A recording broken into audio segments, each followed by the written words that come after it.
आज के शो में। कराची पर सियासी इजारादारी का ख्वाब हदफ कितना आसान।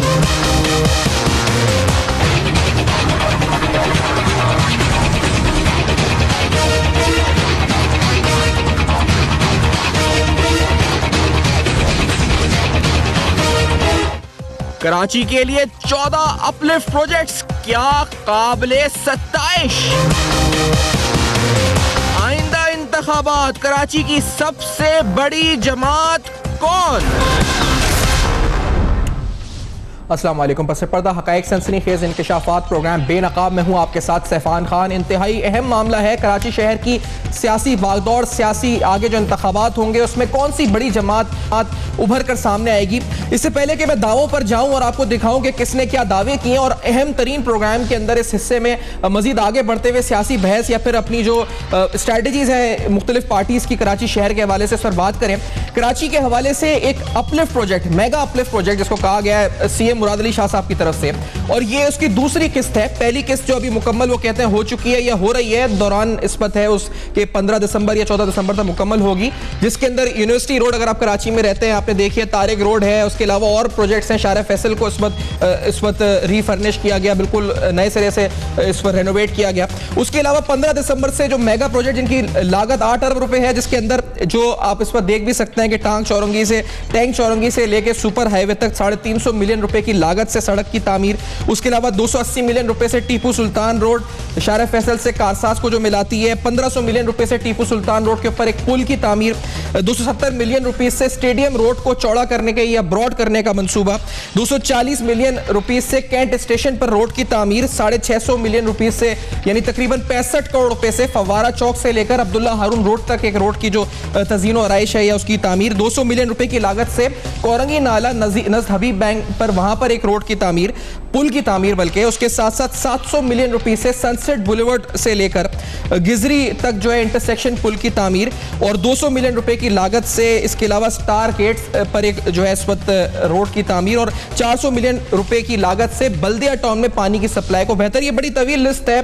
14 अपलिफ्ट प्रोजेक्ट्स हैं कराची शहर के हवाले से जो मुराद अली शाह साहब जिसमें ऐलान कर रहे हैं, जो 15 दिसंबर से जिन पर अमल दरामद शुरू होगा। ये दूसरा फेज है। अब दावों की तरफ आते हैं, क्योंकि ये तो वो काम है जो पीपल्स पार्टी कर रही है, कि हम कर रहे हैं, जो प्रोजेक्ट्स ऑन पेपर नजर आ रहे हैं सामने, बल्कि ऑन ग्राउंड भी जिस तरह मैंने रोडों का जिक्र किया ये कुछ नजर आई है।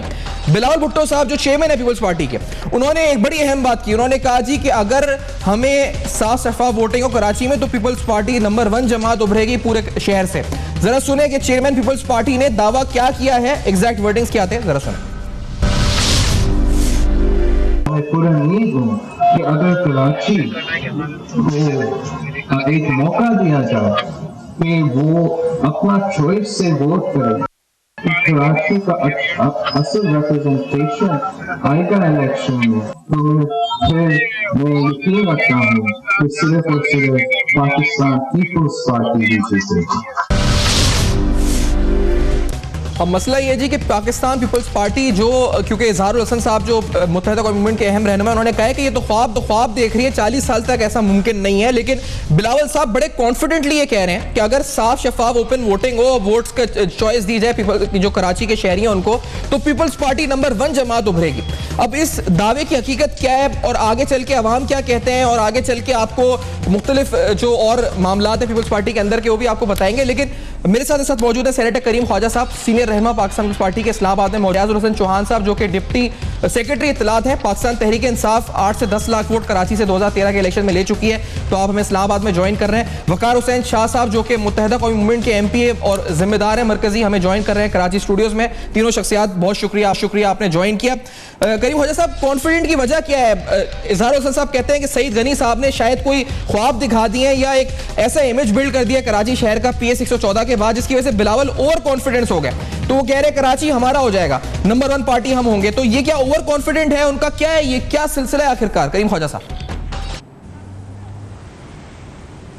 मेहरबानी मेरे भाई, मैं आपके सामने कुछ चंद हकायक रखूँगा और फिर वो उसके बाद पाकिस्तान के अवाम या जो आपके व्यूअर्स हैं वो फैसला करेंगे। जी। पाकिस्तान 1947 में बना, 1947 से लेकर आप 85 तक, तो तकरीबन कायद-ए-आज़म के और लियाकत अली खान साहब की वफ़ात के बाद राउंड अबाउट 30-35 साल का पीरियड रहता है। या उस वक्त मुस्लिम लीग जो और मजहबी पार्टी जिसमें जमात इस्लामी, जमात उलमा पाकिस्तान, दीगर मजहबी पार्टीज़ का इन्फ्लुएंस रहा। उसके बाद 85 के बाद जो है ये मुत्तहिदा कौमी मूवमेंट का इफ़ेक्ट रहा, और वो अभी उसको भी 35 साल हो गए। तो हमेशा हर 30-35 साल, ये जो मैं इस पाकिस्तान के बनने के बाद की बात कर रहा हूँ, कराची की जो डायनामिक्स ये है कि यहाँ हर 30-35 साल के बाद पॉलिटिक्स चेंज होती है। अंग्रेज़ के आने के बाद यहाँ हमारे सिंधी हिंदुओं का बादशाहत थी, उसके बाद पारसी आए, उनके बाद कच्छी मेमन आए, उसके बाद इस्माइली कम्युनिटी है। ये 30-35 साल का इफ़ेक्ट रहा है। तो इस हिसाब से तो MQM का वक्त अभी ख़त्म हो गया है, अभी पीपल्स पार्टी या नेशनल पार्टीज़ का वक्त है। अच्छा। तो बिलावल उस तारीख की जो है तसलसल के हिसाब से बात कर रहे हैं, और हम काम भी कर रहे हैं, क्योंकि इन्होंने अभी लोगों को मोहब्बत चाहिए, नफ़रत के बाद मोहब्बत चाहिए। पहले जो मजहबी पार्टी और मुस्लिम लीग वाले थे पाकिस्तान बनने के बाद, उन्होंने भी बहुत माहौल ख़राब किया। उसके बाद MQM ने जो मारामारी की वो बहुत ख़राब हुआ। कराची के लोग जो है अमन मोहब्बत चाहते हैं, और अमन मोहब्बत पीपल्स पार्टी दे सकती है या दीगर नेशनल पार्टीज दे सकती है। ठीक है सर, आपने तो हिस्टोरिकल तसलसल से हमारा रास्ता बनता है, और वो बिलावल को की कॉन्फिडेंस। चले, आपने ये बता दी 2-3 वजूहतें। एक तो आपने कहा आप काम कर रहे हैं, दूसरा कि तारीखी तसलसल है, तो उस रोशनी में बिलावल साहब ने बोला है, और तीसरी बात कराची के लोग अमन और मोहब्बत चाहते हैं। तो वक़ार शाह साहब, अमन और मोहब्बत तो MQM में तो हमने यहाँ कराची के दौर में कत्लो गारत देखी है, शायद पीपल्स पार्टी इसलिए कह रही है कि हम अमन और मोहब्बत देंगे कराची के शहरियों को, ना लड़ाएंगे लसानी बुनियादों पे, तो इसलिए शायद कह रहे हैं ये लोग। और दूसरी तारीखी तसलसल 30-35 साल बाद, तो कॉन्फिडेंट है बिलावल भुट्टो। शाह साहब, आपका क्या इस वक्त यहाँ से पूरा मैंडेट जाने लगा पीपल्स पार्टी के हाथ में, क्या होने लगा है? बिस्मिल्लाहिर्रहमानिर्रहीम। हमारे इंतहाई मोहतरम ख्वाजा करीम साहब ने जो अर्ज़ किया कि सबसे पहले इन्होंने जो बात की कि जी हम प्यार मोहब्बत देते हैं, और MQM ने कत्ल गारतगरी की, नहीं, तो ये इन्होंने नहीं कहा, ये तो मैं तो मोहब्बत का कहा था। जी, मैं मोहब्बत की तरफ आता हूँ। तो इन्होंने जो लियारी में जो मोहब्बत दी, उसका जाके लियारी वालों से पूछ लें और पूरे कराची से पूछ लें कि क्या मोहब्बत थी और क्या नहीं थी।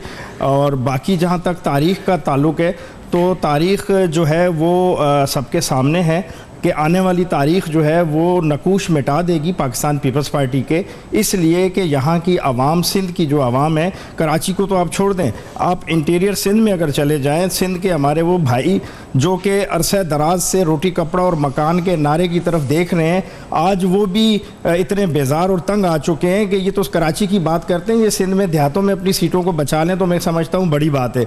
और ख्वाब देखना कोई बुरी बात नहीं है, मंजूर वसान साहब भी ख्वाब देखते थे, अब सईद गनी भाई भी देख रहे हैं। सईद गनी भाई 114 से इलेक्शन जीते और इस नारे पे जीते कि मैंने पानी देना है। आज उनके हलके में अख्तर कॉलोनी, कश्मीर कॉलोनी जो है वो उनके जो वोटर थे जिन्होंने वोट दिए इस बात पे कि पानी मिलेगा, मैं कहता हूँ सईद गनी साहब अगर कश्मीर कॉलोनी और अख्तर कॉलोनी को पानी दे दें 2018 के इलेक्शन से पहले, तो मैं समझता हूँ शायद वो अपना हलका जीत पाएँ। वरना मैं ये आपको आज इस प्रोग्राम के तवज्जो से कहता हूँ कि कराची तो दूर की बात है, वो अपना हलका भी दोबारा नहीं जीत सकेंगे। वो तो ये साहब होते ना यहाँ पर, तो उनसे पूछ लेते कि वो क्या ये डायनामिक में कराची को किया, लेकिन आप कह रहे हैं ये ख्वाब है, मतलब जी कराची बुरा ख्वाब है बड़ा, मतलब आपको आप तो कह रहे हैं मिटा देंगे सिंध से ये। जी कराची की जो डायनेमिक है, कराची और हैदराबाद की या शहरों की जो सूरत हाल है, यहाँ के पढ़े लिखे लोग, चाहे उसमें उर्दू बोलने वाले हैं या नॉन उर्दू स्पीकिंग है, चाहे वो पख्तून है, हज़ारेवाल, पंजाबी, सिंधी, बलोची हैं, उनको पता है कि हमने कौन सा रास्ता मुंतखब करना है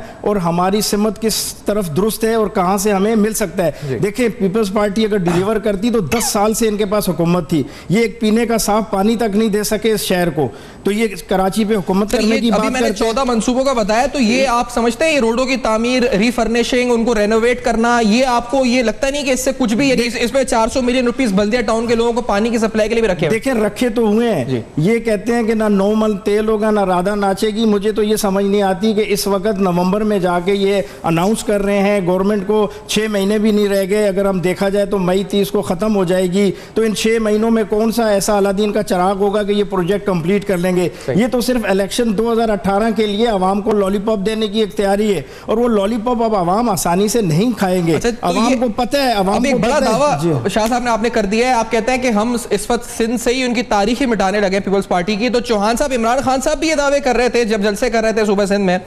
तो पाकिस्तान, अच्छा मुझे ब्रेक कहा जा रहा है, मैं अनफॉर्चुनेटली चौहान साहब इस ब्रेक के बाद आपका बोलते हैं, क्योंकि अब बात कराची की हो रही है, बल्कि पूरे सिंध की हो रही है, तमाम अजला की, कराची भी उसका हिस्सा।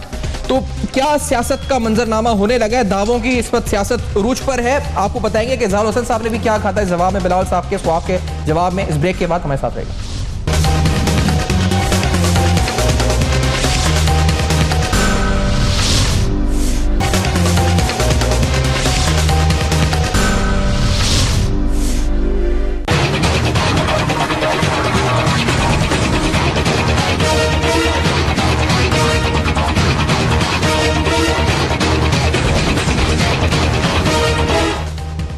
Welcome back. आप देख रहे हैं बेनकाब। शायद सब में अहम $1 मिलियन क्वेश्चन है, कराची की सबसे बड़ी सियासी जमात क्यों? इसलिए है कि 22 अगस्त के बाद बहुत कुछ तब्दील हुआ कराची की पॉलिटिकल एटमॉस्फेयर में।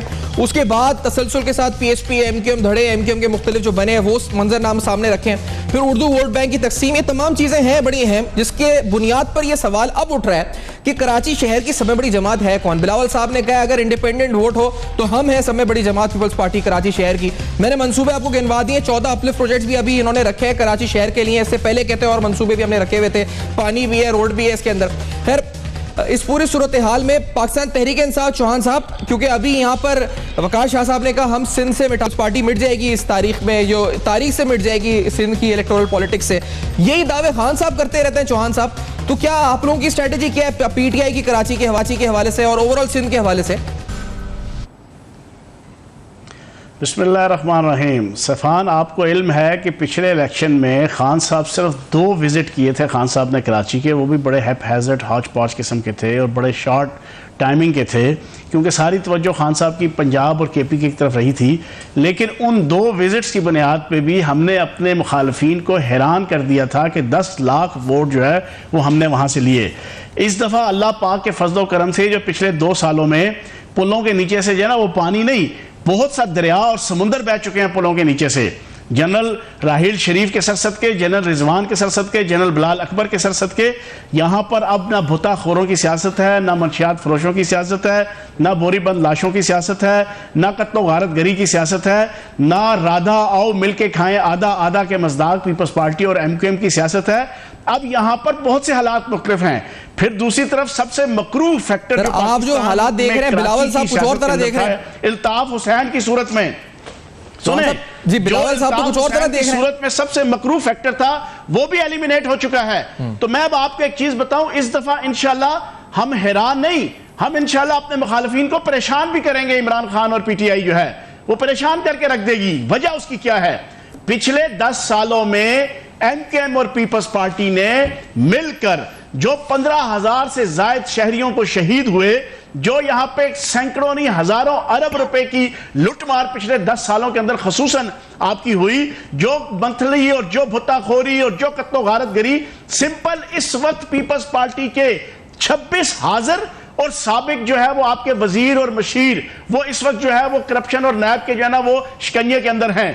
लोगों ने देखा, और फिर MQM के हवाले से लोगों को पता है कि अंदर की रियलिटी क्या है। मेरे भाई जो है वो इसको एक्सेप्ट करें या ना करें, लोगों को पता है कि जिस मकरूह चेहरे ने पाकिस्तान को गालियां दी, पाकिस्तान को बुरा भला कहा, आज भी अंडर हैंड उसके साथ सारे मामलात इस MQM के मौजूद हैं। उर्दू स्पीकिंग लोग जो है वो मुहिब्बे वतन हैं, उर्दू स्पीकिंग लोग इस पाकिस्तान का दर्द रखते हैं, उर्दू स्पीकिंग लोग इस पाकिस्तान से मोहब्बत करते हैं, उर्दू स्पीकिंग लोगों ने साहब, मैं आपसे माजरत को काट रहा हूं, लेकिन जो बिलावल साहब ने ख्वाब, आप कहते हैं कि बिलावल साहब जो कह रहे हैं कि वो चौहान साहब काट रहा हूं, लेकिन वो तो एक अलग ही मंजरकशी कर रहे हैं। उनको जो नजर आ रहा है कराची में पीपल्स पार्टी सबसे बड़ी जमात नजर आ रही है।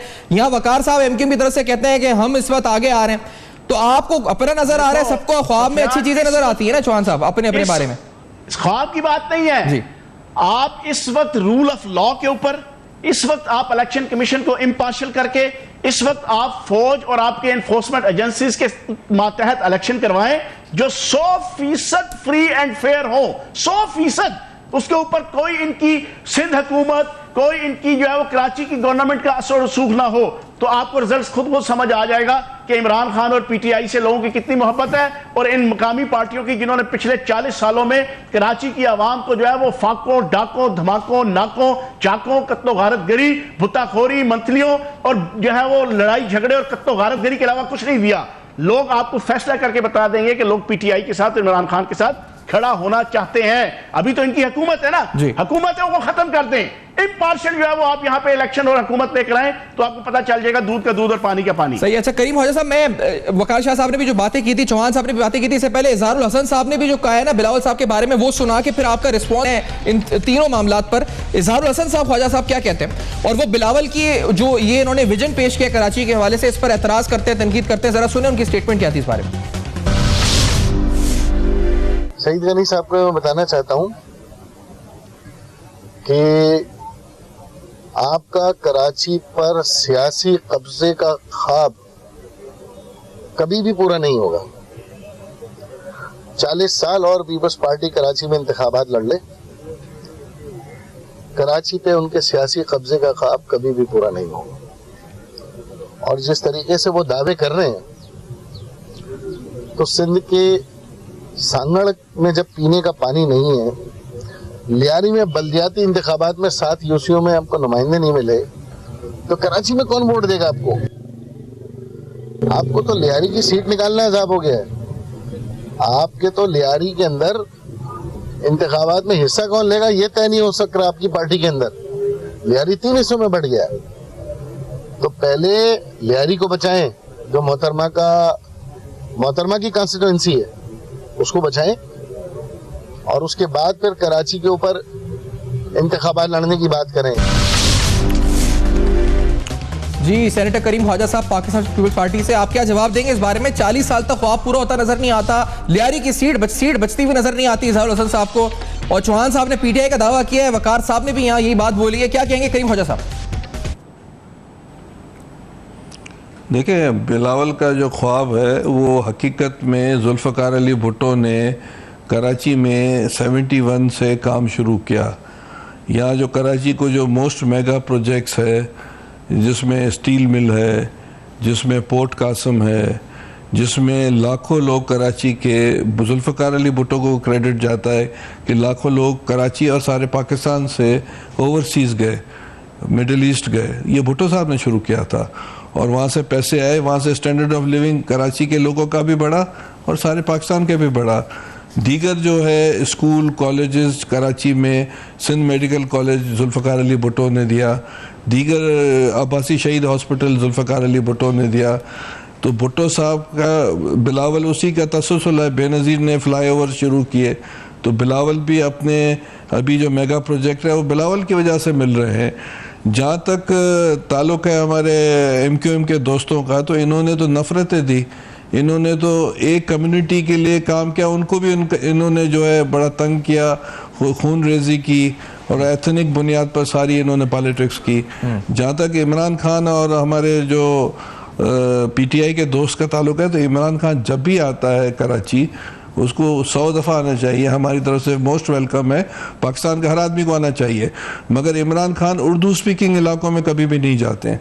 उनका सारा टारगेट उन हलकों में होता है जो मिक्स आबादी है, या पीपल्स पार्टी के हल्के हैं या नून के हल्के हैं। वो कभी डिस्ट्रिक्ट सेंटर में नहीं गए हैं, डिस्ट्रिक्ट ईस्ट में नहीं गए हैं। इमरान इस्माइल के इलेक्शन में कैंपेन के दौरान वो अजीजाबाद का, मेरी बात सुने, वो चलो एक दफा गए होंगे ना, एक दो दफा, मगर जो बल्क वोट्स हैं वहाँ वो नहीं जाते हैं, और इसी की वजह से जो है उनका पैर अभी तक नहीं जम रहा है। जहाँ तक लियारी का ताल्लुक है, तो लियारी में गैंग वॉर रहा है और ये पार्टीशन से पहले भी रहा है, मगर MQM ने परवेज मुशर्रफ के दौर में गैंगस्टर्स की सपोर्ट की थी, जिसमें अरशद पप्पू ग्रुप था, ज़िक्री था, गफ़ार ज़िक्री, और ये दीगर जो गैंगस्टर्स हैं जिनको इन्होंने पैटर्नाइज किया था, फारूक सत्तार और इन्होंने खून रेजी शुरू की थी।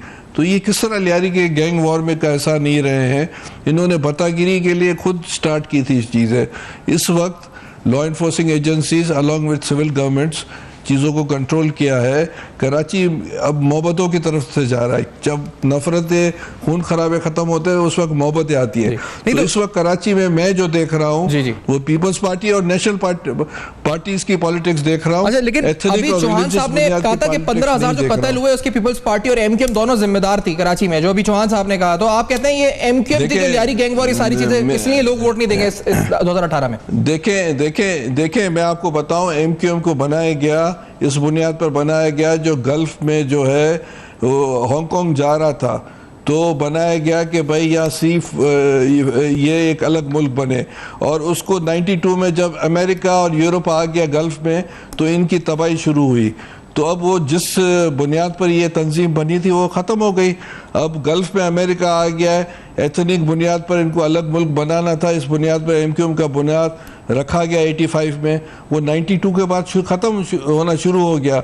तो अब इनके लिए बेहतर है कि वो जो खून खराबा इनकी वजह से कराची की मोस्ट इंडस्ट्रीज पंजाब में शिफ्ट हुई, इन्हीं के खून खराबों की वजह से कराची में 500 प्लेन उतरते थे, वो अभी जो है पाकिस्तान में नहीं उतरते, बॉम्बे में उतरते हैं। तो इन्होंने तबाही बर्बादी कर ली। अभी मोहब्बतों का सफर शुरू हो रहा है जिसमें इनकी एमक्यूएम की कोई गुंजाइश नहीं है। जवाब, क्योंकि बहुत सारी बातें हो गई हैं, अभी तो पीपल्स पार्टी के आप एक टेररिस्ट ऑर्गेनाइजेशन ऐसा लग रहा है इस वक्त आप बैठे हुए यहाँ पे वकार हुसैन साहब के, आप उसकी नुमाइंदगी कर रहे हैं, जिस तरह अभी बता रहे हैं हमारे दोस्त करीम ख्वाजा साहब, और जिम्मेदार आप हैं कराची शहर के इस पर अमनो अमान के, और इसलिए लोग आपको वोट नहीं देंगे, पीपल्स पार्टी बनेगी सबसे बड़ी जमात। वकार शाह साहब, क्या जवाब है आपका? देखें जी, सबसे पहले तो मैं एक बात ये कहूँ कि कोई भी शख्स अपने हाथ से अपना घर जब बनाता है ना, तो ना वो उसकी तकसीम चाहता है ना वो उसको तबाह करना चाहता है। पाकिस्तान बनाने में मुहिब वतन उर्दू बोलने वालों का बहुत बड़ा हिस्सा और किरदार है। लाखों जानों की कुर्बानियाँ उर्दू बोलने वालों ने दी और इस पाकिस्तान में आए। वो अपना ज़मीन, अपनी कब्रें, अपने आबाओ अजदाद के घर छोड़ के आए इस पाकिस्तान की मोहब्बत में। तो वो कभी भी खुदा ना खास्ता ये नहीं चाहेंगे कि अल्लाह ना करे कि इस पाकिस्तान पे आँच भी आए। ये तो आपकी पॉलिटिकल पॉइंट स्कोरिंग है कि आपको कोई जब बात नहीं मिलती तो ये इल्ज़ाम लगाते हैं। इसको मैं क्लियर करना चाहता हूँ। सेकेंडली, जो गल्फ़ की सूरत हाल, अमेरिका की सूरत हाल, ये वो मतलब बातें की जा रही हैं कि जो किताबी हैं। इंशाअल्लाह इस एमक्यूएम का एक मुत्तहदा कौमी मूवमेंट का एक बच्चा, एक जवान, एक माँ, एक बहन जो है, और ये सारे जो नाम ले रहे हैं वकार शाह साहब, ये तो नाम के साथ बता रहे हैं ना, ये इल्जाम, ये फैक्ट्स बता रहे हैं। वकार जिक्री कहते हैं आप सपोर्ट करते थे आपकी जमात, जिक्री की बात कर रहे हैं, जिक्री की बात कर रहे हैं। मैं उसी तरफ ये पूछो कि इल्ताफ हुसैन गद्दार है कि नहीं है।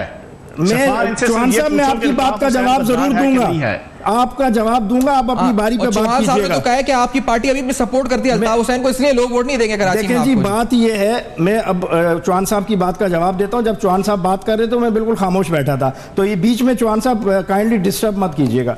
बात यह है कि पहले मैं करीम साहब की बात का जवाब दे दूं। तो ये जो कराची है, यहाँ पे जो रहने वाले उर्दू स्पीकिंग या मुख्तलिफ कौमियतों के लोग हैं, मैं खुद एबटाबाद से ताल्लुक़ रखता हूँ, मैं हज़ारे से हूँ, मैं उर्दू बोलने वाला नहीं हूँ, मगर मैं मुत्तहदा कौमी मूवमेंट का इस वक्त सिटिंग MP हूँ, और इस कराची में रहने वाली तमाम कौमियतों के लोग मुत्तहदा कौमी मूवमेंट में। मगर आप अगर किसी को एहसास महरूमी की तरफ धकेलेंगे, आप उस पर इल्ज़ामात बेजा लगाएंगे, जैसे कि लंदन के हवाले से, हम तो नाम भी लेना पसंद नहीं करते, ये पता नहीं पैसे लेके नाम लेते हैं, मेरे ख्याल से इनको कहा जाता है कि उनका नाम लिया जाए ताकि उनको प्रोजेक्शन मिले मीडिया पे। ये चौहान साहब और दीगर, अब मेरी बात सुन लें। चौहान साहब जो बात कर रहे हैं कराची की और यहाँ की दहशतगर्दी की, ये पहले अपनी KPK की हुकूमत बचाए। सर एक मिनट, मैं ब्रेक ले लूं, ब्रेक के बाद इस बात को यहीं से कंटिन्यू करते हैं। और क्योंकि चौहान साहब ने दिया था कि क्या, शायद मैं जो सुना मैंने कि आप गद्दार के अल्ताफ हुसैन को इस ब्रेक के बाद इस चैलेंज पर भी आते हैं हमारे साथ रहेगा।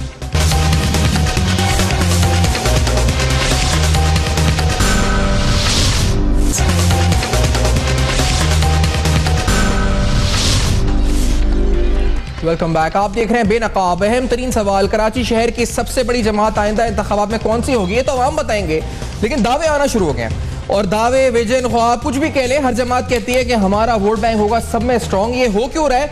वो जिक्र 22 अगस्त के बाद, जिस तरह मैंने कहा कि एमक्यूएम धड़ेबंदी, मुख्तलिफ चीज़ें जिसकी वजह से फॉल आउट हुआ, अब सारी जमातें चाहती हैं उसका फ़ायदा उठा सके। लेकिन कराची शहर की बात हो और जिक्र अल्ताफ हुसैन का ना हो, ये बड़ी अहम बात है, क्योंकि अभी चौहान साहब ने चैलेंज दिया वकार शाह साहब को कि आप उनको गद्दार कहते हैं अल्ताफ हुसैन साहब को, ताकि ये साबित हो जाए कि आप अलग हैं, वो अलग हैं। शाह साहब, क्या जवाब है? देखें जी, मैं एक बात आपके प्रोग्राम के तवज्जुह से ज़रूर ये कहूँगा कि 22 के बाद सबसे पहले मैंने मीडिया पे आके 23 की सुबह फारूक सत्तार भाई की प्रेस कॉन्फ्रेंस से पहले एक बड़े चैनल्स के सामने प्रेस कॉन्फ्रेंस की और मैंने ये बरमला ये कहा कि हर उस शख्स को, चाहे वो अल्ताफ़ हुसैन हो चाहे वो इमरान खान हो, जो दहशतगर्दी में मुलविस होगा वो इस मुल्क का गद्दार है। अब इमरान खान कैसे गद्दार हो गया कि जिन दहशतगर्दों ने, तालिबान ने APS स्कूल में मासूम बच्चों को शहीद किया, जिन्होंने हमारे फौजियों के गले काटे, जिन्होंने इस मुल्क में दहशतगर्दी की बम ब्लास्ट किए, इमरान खान साहब जो है उनके दफातर खोल रहे थे और आज वो 2018 में उनके साथ इलेक्शन लड़ने के लिए उनके साथ मामला तय कर रहे हैं। तो गद्दार तो वो भी हो गए, गद्दार वो हो गए जो इस मुल्क के खिलाफ बात करते हैं, चाहे अल्ताफ हुसैन हो, इमरान खान हो या कोई भी इस मुल्क का लीडर हो, कोई भी शख्स हो, इस मुल्क के खिलाफ कोई भी बात करेगा वो इस मुल्क का गद्दार है और वो फांसी की सजा का मुस्तहिक है। अब आप एक की बात क्यों करते हैं? और दूसरी बात ये कि KPK के हवाले से मैं ये बात जरूर लेकिन सर ये आपने जवान साहब एक मुतालबा किया था ना गद्दार, वो 2 कर दिए उन्होंने, 1+1 हो गया, एक फ्री आ गया। वो भी माने कि इमरान खान गद्दार है इस मुल्क का, कि जो दहशत। आवाज चौहान साहब की नहीं आ रही हमें जी, चौहान साहब की आवाज। जी बोले। KPK में मैं एक बात और करना चाहूंगा कि KPK में डेरा इस्माइल खान में इस पाकिस्तान की एक बेटी को बरहना करके घुमाया गया, आज तक PTI के MPs उसकी सपोर्ट कर रहे हैं, उसको गिरफ्तार नहीं किया गया। वो अपने सूबे को जिसमें हुकूमत है उसको थोड़ा सा ठीक कर ले, जो कराची पे या दूसरों पे उंगली उठाना पसंद करे। आप चौहान साहब आपकी बात खत्म हो गई, बताइए जी। वो गैंडा नमा, मैंने बड़ा मासूमाना सवाल पूछा था कि वो गैंडा नुमा इंसान के जो शराब के नशे में धुत होके आज भी रोजाना पाकिस्तान के खिलाफ भौंकता है और उस भौंकने की वीडियो और ऑडियो बनाकर सोशल मीडिया पे वायरल करवाता है, क्या वो गद्दार है कि नहीं? मैंने तो आपसे बड़ा मासूमाना सवाल पूछा। मासूमाना नहीं, हम तो उसका नाम लेना भी पसंद नहीं करते। आप नाम क्यों ले रहे हैं? आप नाम क्यों ले रहे हैं? सुने मुल्क के अगर कोई गद्दार है उसका नाम भी लेना नहीं चाहिए। मैं उसको कह रहा हूं वो गैंडा नमा गलीज इंसान, वो गैंडा नमा गलीज इंसान। और मैं अभी नहीं कह रहा, आज से 5 साल पहले जब पूरे पाकिस्तान की सियासत और मीडिया में किसी को जरूरत नहीं होती थी उस गलीज इंसान के खिलाफ बोलने की, तो उस वक्त फैयाजुल लेकिन उसका मीडिया पे आके, लेकिन चौहान साहब चले आपने बड़े जज्बात में बता रहे हैं, लेकिन इसका कराची के आइंदा 2018 के इंतखाबात से या इस वक्त वकार हुसैन शाह साहब से इस सवाल का ताल्लुक, यानी लॉजिक क्या थी सवाल की? आपने क्यों पूछा ये सवाल? यानी इसकी लॉजिक क्या है सवाल की, आप जो पूछ रहे हैं? मैं बताता हूं सर। लॉजिक ये है कि अब जब आप एक्सपोज हो गए, जब वो सारा दिन पाकिस्तान के खिलाफ तकारीर करके जनाब वो बोला नहीं, तो ये सर ये कैसे एक्सपोज हो गए ये मुझे फिर बताया ना। मैं सुने ना, ये अभी तो कहते हैं ना हम अलग है, अब कराची की सियासत पर 18 के इंतखाबात पर क्या फर्क है? इस बात से क्या फर्क पड़ता है जी? ये MQM अलग, आपको अभी जो है वो इन्होंने जो ड्रामा किया, जो मुस्तफा कमाल के साथ बैठ के प्रेस कॉन्फ्रेंस की और उसके बाद आपको नजर नहीं आ गया कि ऊपर से कान खींचे गए वहां से लंदन से, तो फौरन बैकआउट करके फारूक सत्तार साहब और ये MQM, अगर ये प्रॉपर तरीके से अपने स्टैंड के अंदर सच्चे होते हैं, जो 22 अगस्त के बाद इन्होंने एक ढकोसले के तौर पे अपने आप को बचाने के लिए, अपनी पार्टी पे पाबंदी से बचवाने के लिए, और नवाज शरीफ जो नाहल शरीफ है उसकी शय के ऊपर, उसकी हुकूमत की शय के ऊपर जो इनको बचाया गया, वो एक ड्रामा था और आज तक ये ड्रामा कायम है। कराची की आवाम जानती है कि उनकी किस्मतों के अंदर कत्तो गारतगिरी किसने लिखी है। ठीक है, तो अब मैं ये अब बात याद रखिए ना जी वकार शाह साहब, भत्ताखोरी किसने लिखी है? जो ड्रामा है कराची ये एक्सपोज हो चुका है और इसलिए कराची की आवाम आपको वोट नहीं देगी।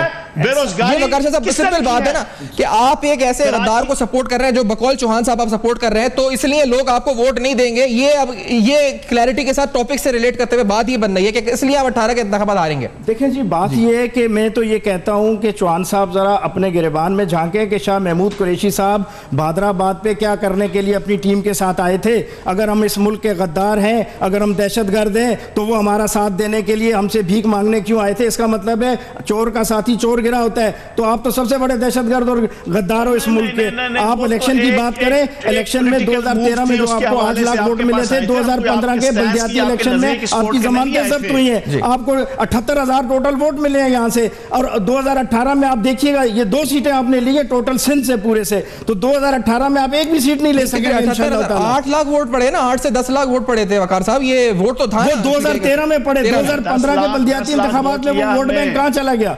इनको 78,000 78,000 टोटल बलदियाती इलेक्शन में वोट पड़े हैं, वो कहां चले गए वोट इनके? वो कहां से डाले थे, किसने डाले थे? इनका ग्राफ नीचे की तरफ आया, ना कि ऊपर की तरफ गया। और मैं चैलेंज करता हूं इनको। और इनके PS 114 में जब इलेक्शन हो रहे थे, अभी जिमनी इलेक्शन जिसमें सईद गनी साहब जीते, मुत्तहिदा कौमी मूवमेंट पाकिस्तान ने 18,000 वोट लिए। क़यादत वहां पे आई, इन्होंने कैंपेन चलाई, भरपूर कैंपेन चलाई, टोटल 5,000 वोट मिले। इनको तो आईना वहां नजर आ जाना चाहिए था। लेकिन ये अब बात है यहाँ पर कि अब आइंदा इलेक्शन के लिहाज से करीम ख्वाजा साहब, आप समझ रहे हैं, इस पे एक चीज और सुन लो। अच्छा चौहान साहब आप बता दें पहले। सुनो जी जी सैफान, बड़ी इंपॉर्टेंट चीज बताऊं जी। पीपल्स पार्टी और एमक्यूएम ये दोनों एक दूसरे की इंश्योरेंस पॉलिसीज हैं, ये सुन लें। कराची के अंदर ये दोनों एक दूसरे को खत्म नहीं होने देंगे, ये मेरी बात बिल्कुल ऑन रिकॉर्ड है। उन्हें पता है कि एमक्यूएम खत्म हुई तो सारे का सारा वोट बैंक 100% जो है वो पीटीआई के पलड़े पे आएगा, और पीपल्स पार्टी अगर 100% खत्म होती है, एलिमिनेट होती है, तब भी सारे का सारा इसी बात से बड़ा अहम सवाल है। ये दोनों पार्टियां एक दूसरे को रखना चाहती हैं। ये जब सूबे का नारा लगाया था फारूक सत्तार साहब ने, जब वो नए लीडर के तौर पर उभर कर सामने आए, जो मुस्तफा कमाल साहब की पार्टी से मुज़ाकरात के बाद जो अगला दिन 1-2 दिन बाद की कहानी थी, तो उसके बाद सूबे का नारा लगा, फिर डॉक्टर आसिम ने मुलाकात करी, फिर डॉक्टर आसिम साहब के बारे में कहा गया कि उनको हटा दिया गया पार्टी की लीडरशिप से। ये क्या हुआ आखिरकार करीम ख्वाजा साहब? और ये जो नारा है इनका सूबे का, ये इस पर आपका क्या स्टैंड है, क्लियर स्टैंड क्या इस पर है, किधर खड़ी आपकी पार्टी? देखिए, सिंध जो है हज़ारों सालों से एक एंटिटी है, और जो है सिंध और हिंद होता था। जो हिंदुओं की जो सेक्रेट किताब है वो सिंध के किनारों पर लिखी गई। सिंध जो है एक ज़माने में कश्मीर भी था, और अपना वहाँ से लेकर मुल्तान से लेकर ये सारा इलाका था, और ये सिंध जो था आगे चलकर पाकिस्तान में हुआ, ब्रिटिश इंडिया में था। तो अब ये जो इस तरह की जो बातें करते हैं, ये अभी की बात नहीं है, मुख्तलिफ वक्तों में मुख्तलिफ लोगों ने इस तरह की बात की थी। 71 में भी की थी कि नवाब मुजफ्फर ने, या उसके बाद लेकिन डॉक्टर आसिम उनसे मुलाकात क्यों कर रहे थे बतौर कराची के सदर करीम ख्वाजा साहब? उन्होंने कराची के सदर के तौर पर मुलाकात करी, मुजम्मत करने के बजाय उनकी। मेरी बात सुने। जिसने भी सिंध की तकसीम की बात की वो तारीख के डस्टबिन में चले गए। ये भी वक्त के साथ तारीख के डस्टबिन में चले जाएंगे। जहाँ तक आसिम ने बात की, आसिम ने मुलाकात की, तो उसके बाद जो है जो कुछ कॉन्सिक्वेंसेस हुए वो आपके सामने आए सही हैं। बात है। तो वो इसी वजह से हुए, मैं ये पूछना चाह रहा था। अभी पीपल्स पार्टी ने वो हुए इसी वजह से? नहीं, इसका तो मुझे पता नहीं है कि किस वजह से हुए, किस वजह से नहीं हुए, मगर जो उन्होंने खुद वॉलंटरली दिया या